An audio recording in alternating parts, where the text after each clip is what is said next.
युवा साथियों, आपको नमस्कार करते हुए मंच पर उपस्थित हमारे प्रेरणा स्रोत और सदा बड़े भाई की तरह आशीर्वाद रखने वाले, और ये राजनीतिक भाषा नहीं है, वास्तव में ही हमारा और जाबर जी का जो प्रेम आज का नहीं है। जब मैंने नीमका थाना से चुनाव लड़ा था, जब से इनके पिताजी का भी और इनका भी हमेशा मेरे सर पे हाथ रखा है। ऐसे में जाबर जी का इस उदयपुरवाटी की धरती पर बहुत बहुत सम्मान करता हूँ।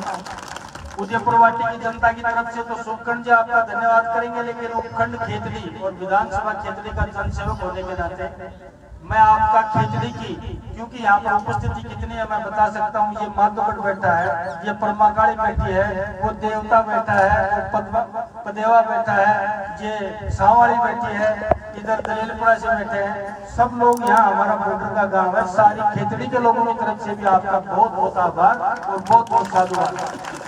आप इतने साधारण व्यक्तित्व के धनी हैं कि जब हम जब मिलते हैं तो मुझे हमें ये लगता नहीं है कि हम किसी मंत्री से मिल रहे हैं। और मैंने राजस्थान में मेरे राजनीतिक जीवन में 2 नेता देखे। फिर कहता हूँ इसको राजनीतिक भाषा मत समझना, जिनको मैं खाटी नेता बोलता हूँ। खाटी समझते हो क्या? नहीं समझते। एक तो थे सांवरमल जाट, जिनको राजस्थान में खाटी नेता के रूप में जाना जाता था, और उसके बाद में अगर कोई खाटी नेता की परिभाषा पूरी करता है तो वो जाबर सिंह खन्ना करते हैं, क्योंकि ये बिल्कुल किसान वृक्ष और देसी खाद है। जिस तरीके से राजनीति करते हैं, और इनके स्वभाव में एक बात और है, आपका काम हाथ में ले लेंगे, ये मैंने नजदीक से देखा है। आपको कभी एहसान नहीं करेंगे कि मैंने आपका काम करवा दिया, काम करके भी आपको ये नहीं कहेंगे कि मैंने आपका काम करवा दिया। और आपको ये लगेगा कि आपका काम नहीं हो रहा है, क्योंकि आराम से और बिल्कुल मस्त मिजाज से उस कागज को पकड़ते हैं। आपको ये नहीं लगेगा कि ये निहाल करेंगे, लेकिन आपका कागज देने के बाद में ये खुद उसकी जिम्मेदारी लेके और उसके लिए खुद मेहनत करते हैं, उस काम को कराने की कोशिश करते हैं। ये इनका स्वभाव मैंने देखा है, पढ़ा है।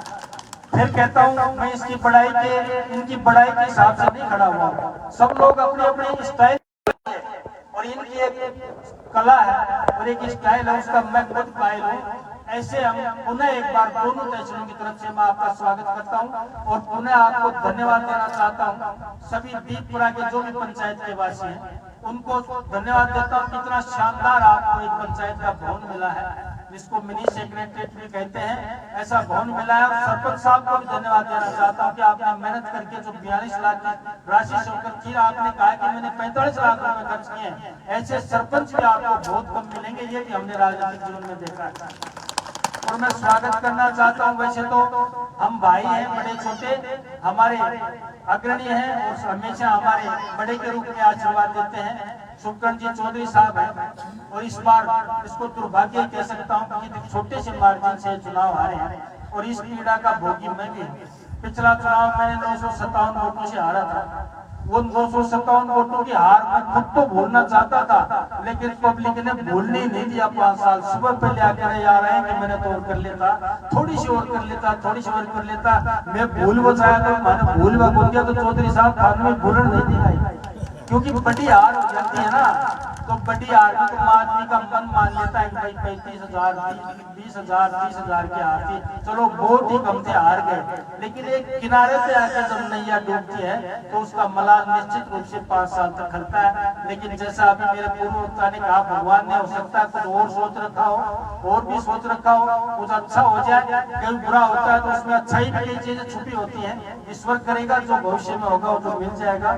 निश्चित रूप से आपने मान और सम्मान किया है। मैं एक बात और निवेदन करना चाहता हूँ, यहाँ पर उपस्थित सर्व समाज के लोग बैठे हो, सभी समाज के लोग बैठे हो। राजनीति में और देश में किसी चीज की कमी नहीं है। हमारे देश में इतना तगड़ा नेतृत्व मिला हुआ है कि हम दुनिया में अपनी शक्ति को पहचानवा सके, और दुनिया में हम 5वीं ताकत है। कभी हम बहुत जल्दी दुनिया की 3री ताकत बनने वाले हैं। लेकिन इस देश को अगर किसी चीज से खतरा है तो वो जातिवाद से खतरा है। जो नौजवान है वो समझ जाए, मैं जाट, मैं गुर्जर, मैं राजपूत, मैं माली, ये करके आप लोगों ने इस देश का बेड़ा गर्क कर दिया। मैं कहना चाहता हूँ जातिवाद की कोई जगह नहीं है राजनीति में, और असली राजनीति जो करता है अगर वो जातिवाद की बात करता है, मैं समझता हूँ वो महासभा के लायक है, राजस्थान की विधानसभा और लोकसभा के लायक नहीं है।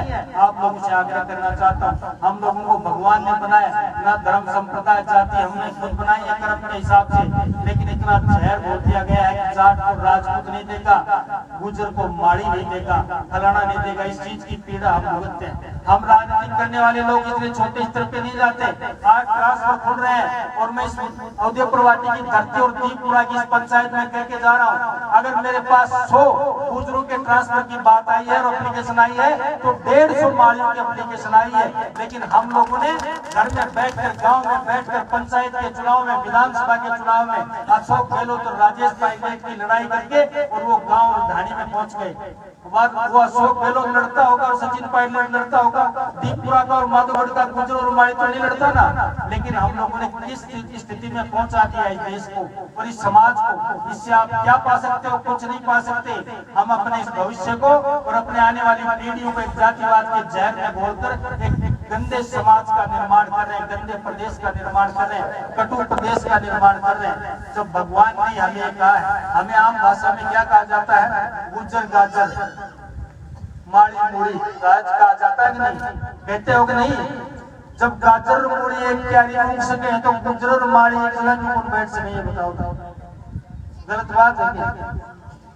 तो इस तरीके की बातें करके ऊपर की लड़ाई, देश की लड़ाई, प्रदेश की लड़ाई करके और उसमें यहाँ अपनी तहसील का नुकसान हम लोग करते हैं, ये अच्छे संकेत नहीं है।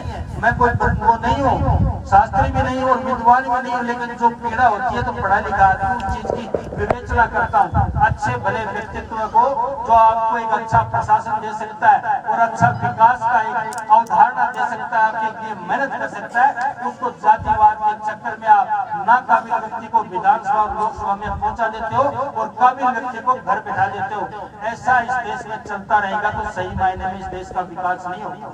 उन्हें एक बार कहना चाहता हूँ, ये देश सुरक्षित हाथों में है, ये देश मजबूत हाथों में है। अगर इसी तरीके से इस देश में विकास की गंगा चलती रही तो ये दुनिया का 1 नंबर का देश बनेगा। इसको कोई रोक नहीं सकता, क्योंकि ये देश के प्रधानमंत्री नरेंद्र मोदी के हाथ में है, जिसने दिखा दिया कि दुनिया में भारत भी कोई देश है और वो ऐसा देश है जो आज तो विकसित है लेकिन कुछ दिनों में विकासशील देश विकसित की श्रेणी में आएगा। ये हम लोग उस अचीवमेंट को प्राप्त करने के लिए इस देश में लगे और इस इतनी बड़ी सौगात जो 30-35 साल से जिसके नाम पर वोट किया जाता था, इतनी बड़ी सौगात 70 दिन के बाद में हम बोला है, उसके लिए मैं धन्यवाद देना चाहता हूं हमारे मुख्यमंत्री भगनलाल शर्मा को, हरियाणा के मुख्यमंत्री मनोहर लाल खट्टर को और जल शक्ति मंत्री गजेंद्र जी शेखावत को और धन्यवाद देना चाहता हूं देश के उस मातृ हिंद के लाडले प्रधानमंत्री नरेंद्र जी मोदी को, जिसने इस सूखे प्रदेश में और सूखे इस शेखावाटी के अंदर जल का प्रवाह करके किसान की परवाह की है, एक आम ग्रामीण और शहरी की परवाह की है। निश्चित रूप से ये प्रोजेक्ट समय जरूर लगेगा, लेकिन जो भाषणों में नहरें आती थी और भाषणों में पानी आता था, निश्चित रूप से इसी राज्य में और इसी 5 साल के अंदर शेखावाटी में यमुना का जल आएगा और निश्चित रूप से आएगा। ये बात मैं कहना चाहता हूँ। उसके लिए हमने जाबर जी ने और हमारे चौधरी साहब ने कल ही जाके वहाँ पर हमारे सीएम साहब का हमने स्वागत किया था एरोड्रम पे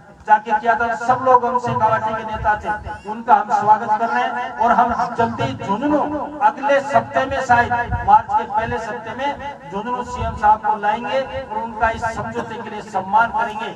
उन्हें एक बार इस जल के मामले में आपको बधाई देते हुए और बहुत बहुत धन्यवाद और शुभकामना देते हुए उन्हें मैं निवेदन करना चाहता हूँ, जाबर जी हम आपको बुलाएं तो निश्चित रूप से आप लोग पधारें और हमारे बंटवारे में कोई गड़बड़ नहीं हो जाए, उसकी रक्षा आपको करनी है। क्योंकि थे जाट और माड़िया ने गुजरा ने पीछे राख जो गया बात है, इसलिए हमारा गांव में भी जाना चाहिए। मैं भी किसान हाँ, इसलिए आग्रह करूँ जाने सब लोग इसके लिए सीएम साहब को धन्यवाद देना और हमारे प्रधानमंत्री को, जल मंत्री को धन्यवाद देना।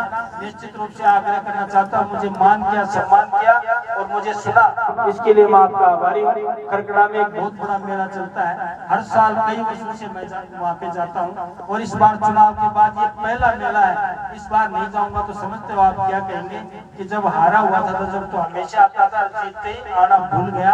इसलिए आखिरी कुश्ती चल रही है, इसलिए मैं पहले खड़ा हुआ हूँ और मंच पे आपसे अदब लेते हुए, इजाजत लेते हुए पुनः एक बार मान और सम्मान करते हैं। सबको बहुत बहुत धन्यवाद, सबको राम राम।